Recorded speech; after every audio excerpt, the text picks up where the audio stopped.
Hello दोस्तों, मैं हूं ऋषि कुमार और आप सभी का स्वागत है हमारे चैनल पर जिसका नाम है ऋषि रिहू एसएससी कोचिंग सेंटर। तो आज हम लोग जो पढ़ने जा रहे हैं वो है हम लोग का एंगल बाइसेक्टर पढ़ेंगे, जिसको हम लोग बोलते हैं कोण समद्विभाजक। ठीक है, कोण समद्विभाजक जिसको हम लोग बोलते हैं हिंदी में। दूसरा हम लोग पढ़ेंगे परपेंडिकुलर बाइसेक्टर। ठीक है, तीसरा हम लोग पढ़ेंगे important line in equilateral triangle. ठीक है, तो सबसे पहले हम लोग बात करते हैं एंगल बाइसेक्टर की। तो जो एंगल बाइसेक्टर होता है इसको हम लोग हिंदी में बोलते हैं क्या, कोण द्विभाजक, या फिर आप इसको कोण समद्विभाजक भी बोल सकते हो। तो कोण समद्विभाजक वह रेखा है जो किसी कोण को दो बराबर भागों में बांटता है। तो कोण द्विभाजक क्या होती है? कोण द्विभाजक वह रेखा होती है जो कि किसी भी कोण को दो बराबर भागों में बांट दे। उसी लाइन को या उसी रेखा को हम लोग कोण द्विभाजक कहते हैं। जैसे कि यहाँ पर हम लोग के पास में एक ए ओ बी आपका बन गया है। ठीक है, दो लाइन है, एक ए ओ और एक ओ बी। यहाँ पर ये दो लाइन क्या कर रही है? एक कोण बना रही है, क्या अल्फा कोण बना रही है। ठीक है, यहाँ से हम लोग ने एक लाइन खींची, कौन सी? ओडी। और ओडी क्या कर रही है? ये इसको कोण को दो भागों में बांट रही है, एक θ1 एक θ2। अगर मान लो यही जो θ1 है ये आपके बराबर हो जाए, यानी कि θ1 बराबर हो जाए θ2 के, तो ये जो ओडी लाइन होगी वो क्या हो जाएगी? कोण समद्विभाजक हो जाएगी या कोण द्विभाजक हो जाएगी। ठीक है, तो ओडी अगर क्या करे, ये अल्फा वाले कोण को दो बराबर भागों में बांट दे, किसमें? θ1 और θ2 में, इस तरीके से कि θ1 θ2 के बराबर हो जाए, तो यही ओडी लाइन क्या कहलाती है?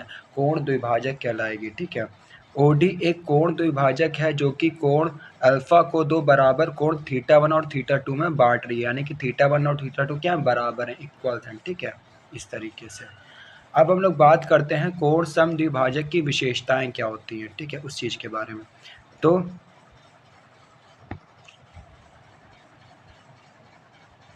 कोण समद्विभाजक का कोई भी बिंदु कोण की दोनों भुजाओं से बराबर होता है और वह 90 डिग्री का कोण बनाता है। ठीक है, इसका मतलब क्या हो गया कि मान लो यहाँ पर ये आपका एक कोण बन रहा है, यहाँ पर ए बी और ए सी क्या, बी सी क्या कर रही है? एक कोण बना रही है। ठीक है, एक कोण बना रही है। ठीक है, और यहाँ पर बी डी क्या है? कोण द्विभाजक, जो कि कोण, किसी भी कोण को मान लो ये अल्फा है तो उसको दो बराबर भागों में बांट रही है, एक 1 में एक 2 पे। ठीक है, अब सपोज कर लो यहाँ पर एक बिंदु हम खींचे, यहाँ पर एक डाल दिए एक बिंदु, और एक बिंदु हम लोग ने यहाँ पे डाल दिया। ठीक है, तो ये जो बिंदु होगी इस कोण द्विभाजक से, ठीक है, ये जो बिंदु होगी इस कोण द्विभाजक से परपेंडिकुलर यानी कि 90 डिग्री कोण पर अगर इसको हम लोग खींचे यहाँ से लाइन, ठीक है, यानी कि ये जो बिंदु की दूरी होगी इस बिंदु से, और ये जो बिंदु होगा वो 90 डिग्री कोण से बनेगा। ठीक है, यानी कि यहाँ पर 90 डिग्री का कोण लें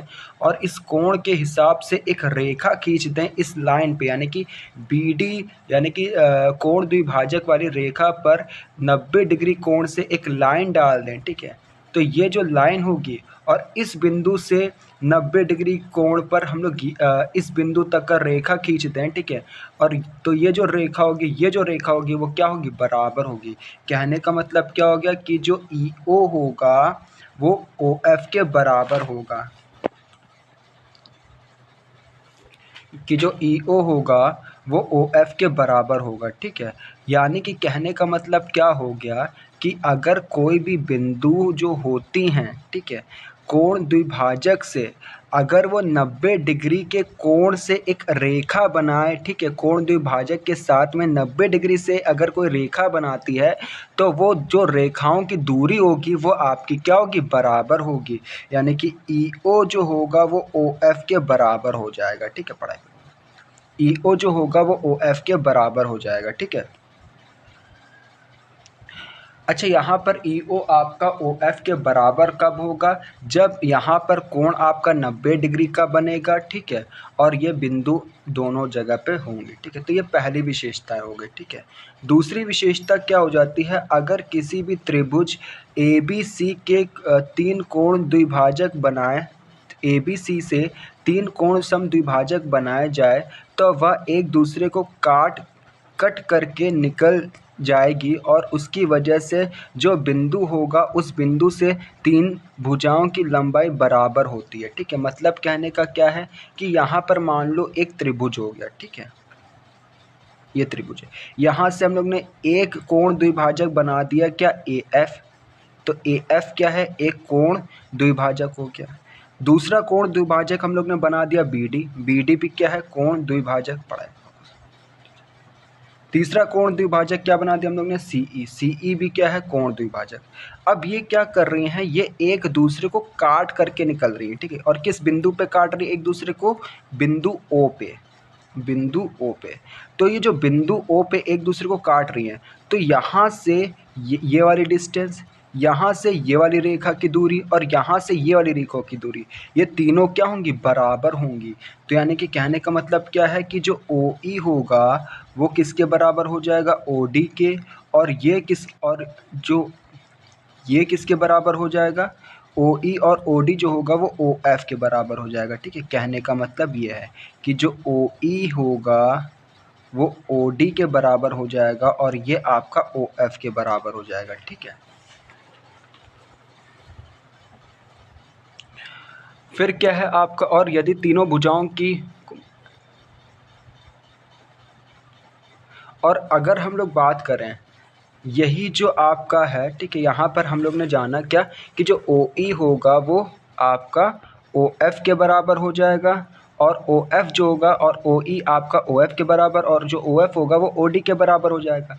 अब यहाँ से ये बिंदु पकड़ते हैं, यहाँ से ये बिंदु पकड़ते हैं, और यहाँ से एक ये बिंदु पकड़ते हैं, और इससे अगर हम लोग मिला दें इन बिंदुओं को आपस में, ठीक है, तो इससे क्या बनता है, एक वृत्त बनता है, ठीक है। यानी कि डी बिंदु को, ई बिंदु को और एफ बिंदु को मिला दिया जाए तो इससे आपका एक वृत्त बनता है, ठीक है। और इसी वृत्त को हम लोग बोलते हैं अतः वृत्त। क्या बोला जाता है, अतः वृत्त, ठीक है। यानी कि, और इंग्लिश में अगर हम लोग इसको बोले तो इंग्लिश में इसको बोलते हैं इन सर्कल, ठीक है। क्या बोलते हैं, इन सर्कल इंग्लिश में बोला जाएगा, और हिंदी में इसको बोला जाता है अतः वृत्त, ठीक है। फिर इसके बाद हम लोग बात करते हैं इन सेंटर की।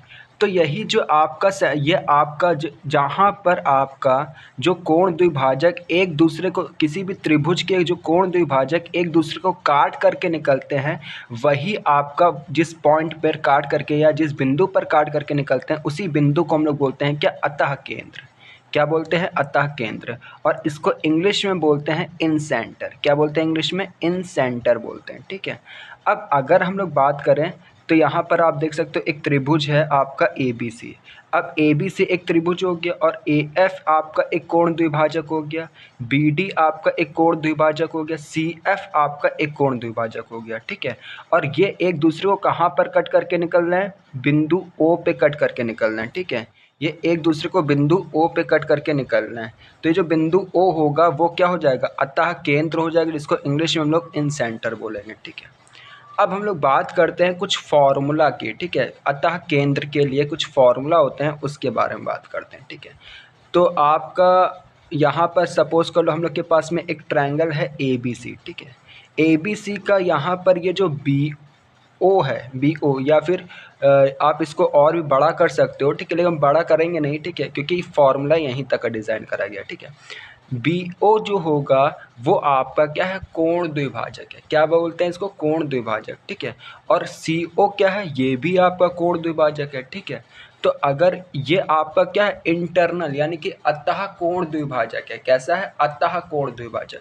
अगर आपके बी ओ और सी ओ आपका अतः कोण द्विभाजक होते हैं और इन दोनों को अगर मिला दिया जाए तो ये एक त्रिभुज बना रहे कि नहीं बना रहे, बना रहे। तो यहाँ पर इस त्रिभुज वाले में इसका जो कोण होता है, यानी कि एंगल बी ओ सी जो होगा, एंगल बी ओ सी जो होगा वो किसके बराबर हो जाएगा, 90 degree plus angle A by 2। ये आपका पहला फॉर्मूला होता है। और ये कब फॉर्मूला लगाया जाएगा, तब जब आपको क्वेश्चन में दे रखे क्या कि जो बी ओ है और जो ओ सी है ये आपका अतः कोण द्विभाजक है, ठीक है। कैसा है, अतः कोण द्विभाजक, ठीक है। अब यहाँ पर हम लोग दूसरा फॉर्मूला देखते हैं इसी का दूसरा फॉर्मूला क्या कि अगर मान लो ए बी सी एक आपका त्रिभुज है, और त्रिभुज में बी ओ जो होता है और सी ओ जो होता है ये आपका कैसा कोण द्विभाजक है, बाहरी कोण द्विभाजक है। कैसा है, बाहरी कोण द्विभाजक,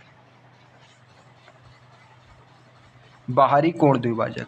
अगर ये आपका बाहरी कोण द्विभाजक होता है तो वहाँ पर इस कोण का यानी कि इस कोण का जो वैल्यू होता है, ये वाले कोण का वैल्यू यानी कि एंगल BOC जो होता है उसकी जो वैल्यू हो जाती है वो आपके 90 डिग्री माइनस एंगल A/2 हो जाता है। ये हम लोग के पास में क्या है, दूसरा फॉर्मूला। इसी से रिलेटेड तीसरा फॉर्मूला आता है हम लोग के पास में। इसी से रिलेटेड तीसरा फॉर्मूला आता है, कौन सा? अगर मान लो आपका ABC एक त्रिभुज है जिसमें कि BO जो है, O क्या है, अतः केंद्र। O क्या हो जाता है, अतः केंद्र हो जाता है। अब यहाँ पर जो B होता है, अच्छा यहाँ पर आपने एक चीज नोटिस करी, O क्या हो गया, अतः केंद्र हो गया। तो अब ये क्या फंड है, हम लोग ने तो अभी तक का पढ़ा था कि जो अतः केंद्र होता है वो त्रिभुज के अंदर होता है, ये तो बाहर चला जा रहा है। तो बाकी जो, तो इससे हम लोग को ये पता चलता है कि किसी भी त्रिभुज का अतः केंद्र जो होता है वो अंदर भी बन सकता है त्रिभुज के और बाहर भी बन सकता है त्रिभुज के। तो कभी ये मत सोचना कि जो अतः केंद्र है वो त्रिभुज के अंदर ही बनेगा, नहीं, त्रिभुज के अंदर भी बन सकता है, त्रिभुज के बाहर भी बन सकता है जो अतः केंद्र होता है, ठीक है। तो यहाँ वैसे तो अक्सर ज़्यादातर तौर पर जो त्रिभुज के अंदर ही बनता अतः केंद्र, लेकिन कभी कभी त्रिभुज के बाहर भी बन जाता अतः केंद्र। तो यहाँ पर जो B होगा, BO लाइन जो होगी, रेखा होगी, ये आपकी एक कोण द्विभाजक है। कैसी, बाहरी अतः कोण द्विभाजक है। और जो CO है वो कैसा है, बाहरी कोण द्विभाजक। तो अगर अतः कोण द्विभाजक और जो बाहरी कोण द्विभाजक है अगर आपस में मिलते हैं तो वो आपस में क्या बनाएंगे, एक कोण बना देंगे। इस कोण का जो मान होता है वो क्या हो जाता है, आपका एंगल A/2 यानी कि इस कोण के आधा हो जाता है, इस कोण के आधा, यानी कि इस कोण का जो मान होगा वो इस कोण के आधा कर दोगे तो यहाँ पर अपने आप इस कोण का मान निकल आता है। ये कब लगाएंगे, जब आपका एक कोण द्विभाजक अतः हो और एक कोण द्विभाजक बाहरी हो। जैसे कि इसमें जो BO है वो अतः कोण है, द्विभाजक है, और जो CO है वो बाहरी कोण द्विभाजक है। तो यहाँ पर हम लोग ये फॉर्मूले को लगा सकते हैं। तो यहाँ पर 3 फॉर्मूले बने। एक पहला क्या, जब दोनों कोण द्विभाजक अगर अतः हो यानी कि अंदर की साइड बने, ठीक है, तो उसके लिए फॉर्मूला हम लोग ने क्या पढ़ा है, उसके लिए हम लोग ने फॉर्मूला पढ़ा है 90 तो एंगल, तो यहाँ पर हमने उसके लिए फॉर्मूला क्या पढ़ा है कि ये जो कोण का मान होता है वो कितना होता है, angle BOC is equals to 90 degree plus angle A/2, पहला फॉर्मूला। अगर मान लो किसी भी त्रिभुज में जो कोण द्विभाजक है वो दोनों ही कोण द्विभाजक अगर बाहरी कोण द्विभाजक है तो उसके लिए जो फॉर्मूला होता है वो एंगल BOC कितना होता है, angle BOC is equals to 90 degree minus angle A/2, ये आपका दूसरा फॉर्मूला होता है। तीसरा फॉर्मूला क्या होता है, अगर मान लो एक अतः कोण द्विभाजक है और एक बाहरी कोण द्विभाजक है, उससे जो कोण बनता है उस कोण का जो मान होता है वो एंगल A/2 के बराबर होता है, यानी कि इस कोण को आधा कर देंगे तो हम लोग का निकल आएगा, ठीक है। अब इससे रिलेटेड जो क्वेश्चन है वो अभी थोड़ी देर बाद में लगाएंगे, यानी कि क्वेश्चन को हम लोग सारे टॉपिक जो आज के पढ़ने हैं वो सारे टॉपिक पढ़ लें, फिर उसके बाद हम लोग सारे क्वेश्चन को समझेंगे, ठीक है। तो अभी इन क्वेश्चन को हम लोग बाद में समझेंगे। अब हम लोग दूसरे टॉपिक पे आते हैं, कौन सा है, परपेंडिकुलर बाइसेक्टर, जिसको हम लोग बोलते हैं हिंदी में लंब समद्विभाजक। क्या बोलते हैं, लंब समद्विभाजक। परपेंडिकुलर बाइसेक्टर को ही हिंदी में लंब समद्विभाजक बोलते हैं। अब ये फंडा क्या होता है, जो परपेंडिकुलर बाइसेक्टर होते हैं, लंब समद्विभाजक होता है, मान लो आपकी ये एक रेखा है AB, क्या है AB, यहाँ पर एक लाइन खींची, क्या, एक रेखा खींची YO करके, और ये जो YO है वो AB के साथ में 90 डिग्री का कोण बना रहा है, 90 डिग्री का कोण बना रहा है, ठीक है, तभी तो ये परपेंडिकुलर होगा, 90 डिग्री का कोण जब बनाएगा। और ये 90 डिग्री का कोण बनाने के साथ साथ ये क्या कर रहा है, इस रेखा को दो बराबर भागों में विभाजित भी कर रहा है, यानी कि AO और OB में विभाजित कर रहा है इस तरीके से कि जो AO है वो आपका OB के बराबर है, ठीक है, AO जो है वो OB के बराबर है, यानी कि एक रेखा, एक ऐसी रेखा जो किसी अदर रेखा पर 90 डिग्री का कोण बनाए और उसको दो बराबर भागों में विभाजित कर दे, तो उसी रेखा को हम लोग कहते हैं लंब समद्विभाजक। क्या बोला जाता है, लंब समद्विभाजक, जिसको इंग्लिश में बोला जाता है परपेंडिकुलर बाइसेक्टर। तो यानी कि YO क्या होगा, आपका परपेंडिकुलर बाइसेक्टर होगा। क्यों, क्योंकि ये इस रेखा पे 90 डिग्री का कोण बना रहा है और इस रेखा को दो बराबर भागों में बांट भी रहा है, यानी कि AO और OB में बांट रहा है जो कि बराबर है, यानी कि AO = OB हो जाएगा। ठीक है, अब हम लोग बात करते हैं बाह्य केंद्र। देखो इसको हम लोग बोलते हैं सरकम सेंटर। ठीक है, सरकम सेंटर इंग्लिश में बोला जाता है और हिंदी में बाह्य केंद्र बोला जाता है। ठीक है, अब ये क्या होता है उसके बारे में बात करते हैं। तो सपोज करो आपने एक त्रिभुज बनाया ABC। अब ABC में आपके पास में एक लाइन खींची, एक लाइन ये खींची, एक लाइन ये खींची। अच्छा, ये जो लाइन है वो 90 डिग्री पर भी है और इनको दो बराबर भागों में विभाजित भी कर रही है इस BC रेखा को। तो ये कौन सी रेखा हो गई? ये आपकी लंब समद्विभाजक हो गई। क्यों? क्योंकि लंब समद्विभाजक आपकी वो रेखा होती है जो कि 90 डिग्री का कोण भी बनाएगी और जिस रेखा पर गिरेगी उस रेखा को दो बराबर भागों में विभाजित भी करेगी। तो यहाँ पर AD जो है वो 90 डिग्री का कोण भी बना रही है और इस रेखा को यानी कि BC वाली रेखा को दो बराबर भागों में विभाजित कर रही है। तो यानी कि ये कैसी हो गई? लंब समद्विभाजक। इसी प्रकार से BE भी क्या हो जाएगी? लंब समद्विभाजक। क्यों? क्योंकि ये क्या कर रही है? 90 डिग्री का कोण बना रही है और इस लाइन को बराबर भागों में विभाजित कर रही है। इसी प्रकार से CF जो होगा वो भी 90 डिग्री का कोण बना रही है और इस लाइन को दो बराबर भागों में विभाजित कर रही है। तो ये भी आपका क्या हो जाएगा? लंब समद्विभाजक हो जाएगा। ठीक है, अब देखो, अब हम लोग बात करते हैं क्या? बाह्य केंद्र। तो यानी कि ये जो रेखाएं हैं, यानी कि जितनी भी त्रिभुज की किसी भी त्रिभुज में अगर लंब समद्विभाजक बनाते हैं और वो लंब समद्विभाजक किसी पॉइंट पे यानी कि किसी बिंदु पर काट कर निकल जाए तो उसी बिंदु को हम लोग बोलते हैं क्या? बाह्य केंद्र। तो बाह्य केंद्र। ठीक है, तो यहाँ पर AD जो है लंब समद्विभाजक है, BE जो है वो लंब समद्विभाजक है, CF जो है वो लंब समद्विभाजक है और वो क्या कर रही है? वो पॉइंट O को पर एक दूसरे को काट रही है। तो ये जो पॉइंट O पर एक दूसरे को काट रही है तो जो पॉइंट O होगा वो क्या हो जाएगा? बाह्य केंद्र हो जाएगा। क्या हो जाएगा? बाह्य केंद्र O। और यहाँ पर आप देखोगे और इस केस में लंब समद्विभाजक जो होते हैं वहाँ पर ये जो रेखाएं होती हैं, ये वाली जो रेखाएं होती है यानी कि कौन कौन सी? OA, OB और OC, ये आपकी क्या होती हैं? बराबर होती हैं लंब समद्विभाजक में। ठीक है, तो लंब समद्विभाजक जब भी बनता है तो वहाँ पर क्या होता है? OA बराबर होता है OB के, OB बराबर होता है OC के। और अगर इन्हीं बिंदु को पकड़े हम लोग, A को पकड़ लें, B को पकड़ लें और C को पकड़ लें और इनको मिलाएं अच्छे से। ठीक है, इनको मिलाएं तो इससे क्या बनता है? एक व्रत बनता है जिसको हम लोग बोलते हैं क्या? बाहरी व्रत। ठीक है, क्या बोला जाता है? बाहरी व्रत। ठीक है, या फिर हम लोग बोलते हैं इसको बाहरी व्रत ही बोलते हैं। ठीक है,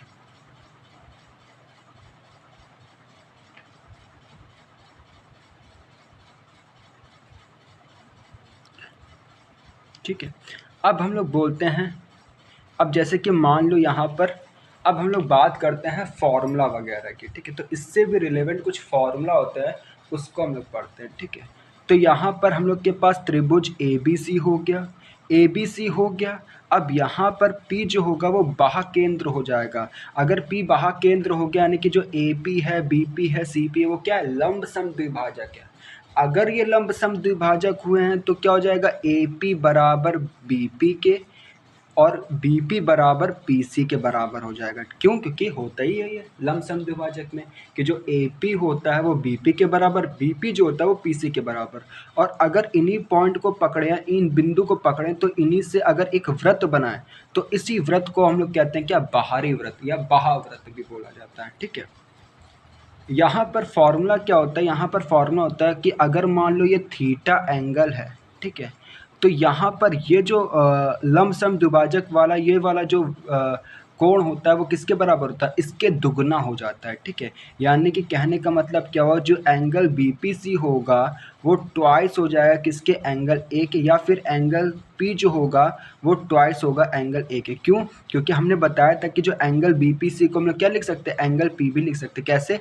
कि यहाँ पर अगर एंगल BPC होगा तो जो एंगल जो आपका बीच में होता है उसी कोण को हम लोग के बारे में बात कर रहे होते हैं, जो आपका बीच में होता है उसी के बारे में बात कर रहे होते हैं। यहाँ पर बीच में क्या है, पी, तो उसी के बारे में बात, कोण बी पी के बारे में बात कर रहे होंगे। और हमने बताया था जिस कोण के बारे में बात कर रहे थे उसको सिंपली हम लोग ऐसे भी लिख सकते हैं। तो यहाँ पर पी के बारे में बात कर रहे हैं, बीच में कौन सा है, पी, यानी कि पी के बारे में बात हो रही है, तो पी को हम लोग इस तरीके से भी सिंपली लिख सकते हैं। तो एंगल पी जो होगा वो आपका ट्वाइस ऑफ कोण ए के बराबर हो जाएगा। ठीक है, तो यहीं तक का था हम लोग का क्या, लंबसम द्विभाजक। अब जो हम लोग को पढ़ना है वो कौन सा है, समबाहु त्रिभुज। क्या पढ़ना है, समबाहु त्रिभुज। समबाहु त्रिभुज की जरूरी रेखाएं, ठीक है, क्या पढ़ना है, समबाहु त्रिभुज की जरूरी रेखाएं। तो सपोज करो समबाहु त्रिभुज में ए बी सी क्या एक प्रकार का समबाहु त्रिभुज है। अब यहाँ पर एक रेखा खींचती हम लोग ने ए ओ, तो यहाँ पर जो P होता है यही आपका क्या होगा, बाह केंद्र होगा। P ही आपका अतः केंद्र। देखो ये जो चीज़ है ये आपका केवल समबाहु त्रिभुज के लिए होता है और किसी त्रिभुज के लिए नहीं होगा। अगर समबाहु त्रिभुज है और वहाँ पर आपने इस प्रकार से रेखा खींच रखी है तो यही, और उसकी वजह से जो बिंदु बनेगा, ठीक है, तो यही बिंदु जो होता है वो आपका बाह केंद्र की तरीके से भी काम करेगा।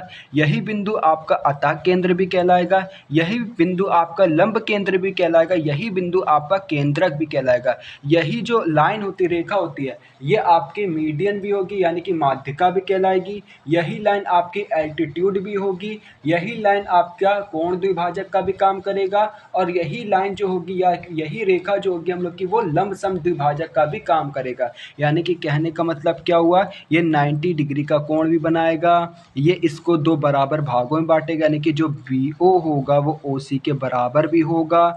और क्या आप कह सकते हो, और आपका माध्यिका के बराबर भी होगा, माध्यिका का भी काम करेगा। माध्यिका का मतलब क्या हो गया कि जो AP होगा आपका PO जो होगा ये 2/1 का 2/1 का रेशियो बनाएगा, अनुपात बनाएगा, यानी कि AP अनुपात PO जो होगा वो 2:1 का होगा। ठीक है, और इसको हम लोग इस तरीके से भी लिख सकते हैं। ठीक है, और क्या हो सकता है हम लोग के पास में, एल्टीट्यूड तो हो गया, ठीक है, और इसकी वजह से, और AP जो होगा ये आपका यहाँ पर अगर P जो हो रहा है बाह केंद्र का काम कर रहा है तो AP जो होगा, इसको AP जो होगा ये आपकी त्रिज्या कहलाएगी। कैसी त्रिज्या, बाह त्रिज्या। बाह त्रिज्या कहलाएगी कौन सी, AP, और PO क्या हो जाएगी, अतः त्रिज्या कहलाएगी। और यहीं से अगर हम लोग एक सर्कल खींचे तो एक आपका यहाँ पर एक सर्कल ये बन जाएगा, और अगर हम लोग यहाँ से एक सर्कल खींचे तो एक सर्कल हम लोग के पास में यहाँ पर बन जाएगा। ठीक है, इसकी ये त्रिज्या हो जाएगी, और इसको अगर मिला दें, ठीक है,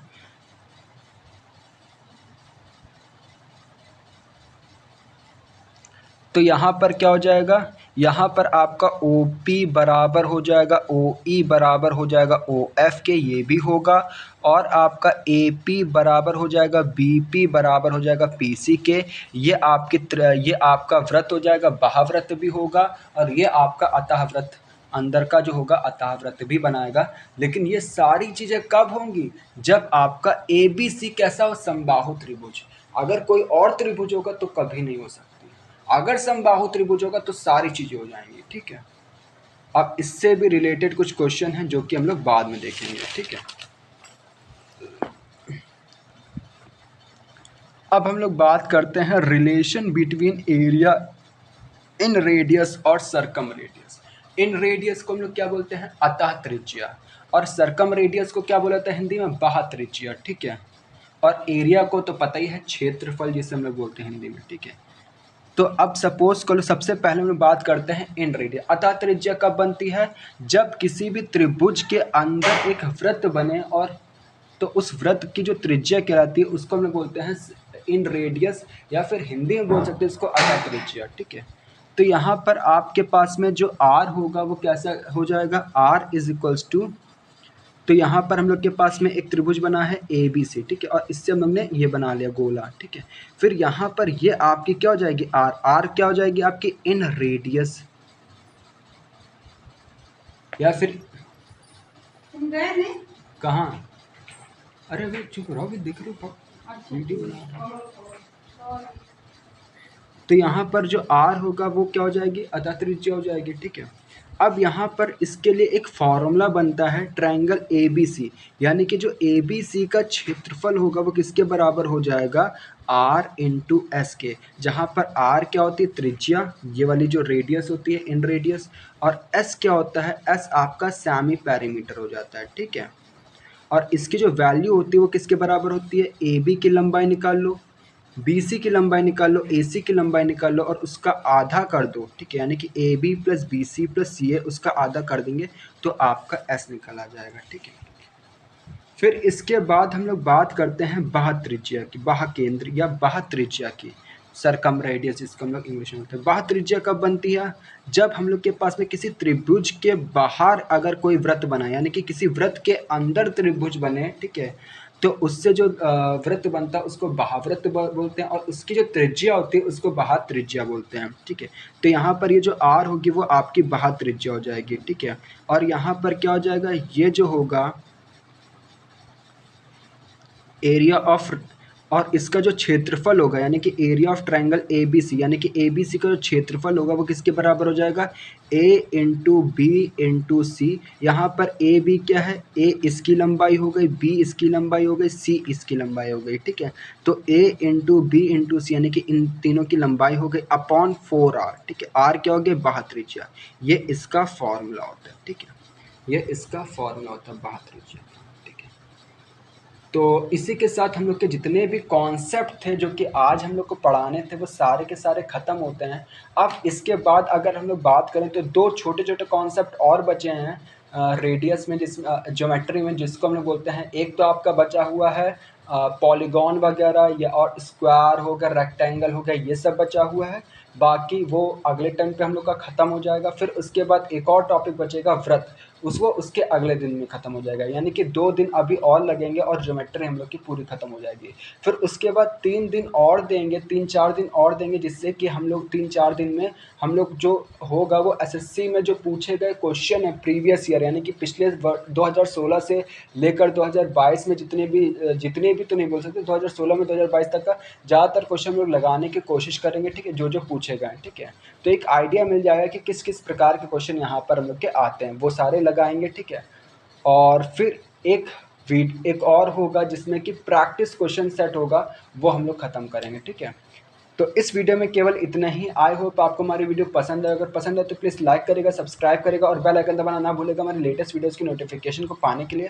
और इसके बाद भी आज एक और वीडियो आएगी जिसमें कि हम लोग इसी से रिलेटेड जितने भी क्वेश्चन हैं वो सारे हल करेंगे, ठीक है। तो आज ही हम लोग ये टॉपिक पढ़ लिया और इसी के बाद एक और वीडियो बनेगी जिसमें हम लोग जितने भी क्वेश्चन होंगे इस टॉपिक से रिलेटेड वो सारे के सारे टॉपिक से रिलेटेड क्वेश्चन लगाएंगे, ठीक है। फिर उसके कल यानी कि कल का दिन होगा, कल के दिन हम लोग स्क्वायर, रेक्टेंगल, पॉलीगॉन सब खत्म कर देंगे। और जो परसों का दिन होगा वहाँ पर हम लोग पूरा का पूरा जो वृत्त होता है वो पूरा खत्म कर देंगे। तो उसी के साथ हम लोग का ज्योमेट्री का पोर्शन खत्म हो जाएगा। फिर कुछ क्वेश्चंस होंगे जो कि एसएससी में पिछले प्रीवियस ईयर में पूछे गए हैं, वो हम लोग लगाएंगे। और वो कब तक लगाने हैं, 3-4 दिन हम लोग को वो लगाने हैं और उसी के साथ हम लोग की पूरी ज्योमेट्री, तो मोटे तौर पर हम लोग बात करें तो 6-7 दिन में पूरी की पूरी ज्योमेट्री हम लोग की ख़त्म हो जाएगी, ठीक है। तो इस वीडियो में केवल इतना ही। अगर आपको वीडियो पसंद आएगा तो प्लीज़ लाइक करिएगा, सब्सक्राइब करेगा और बेल आइकन दबाना ना भूलिएगा हमारे लेटेस्ट वीडियोज़ की नोटिफिकेशन को पाने के लिए।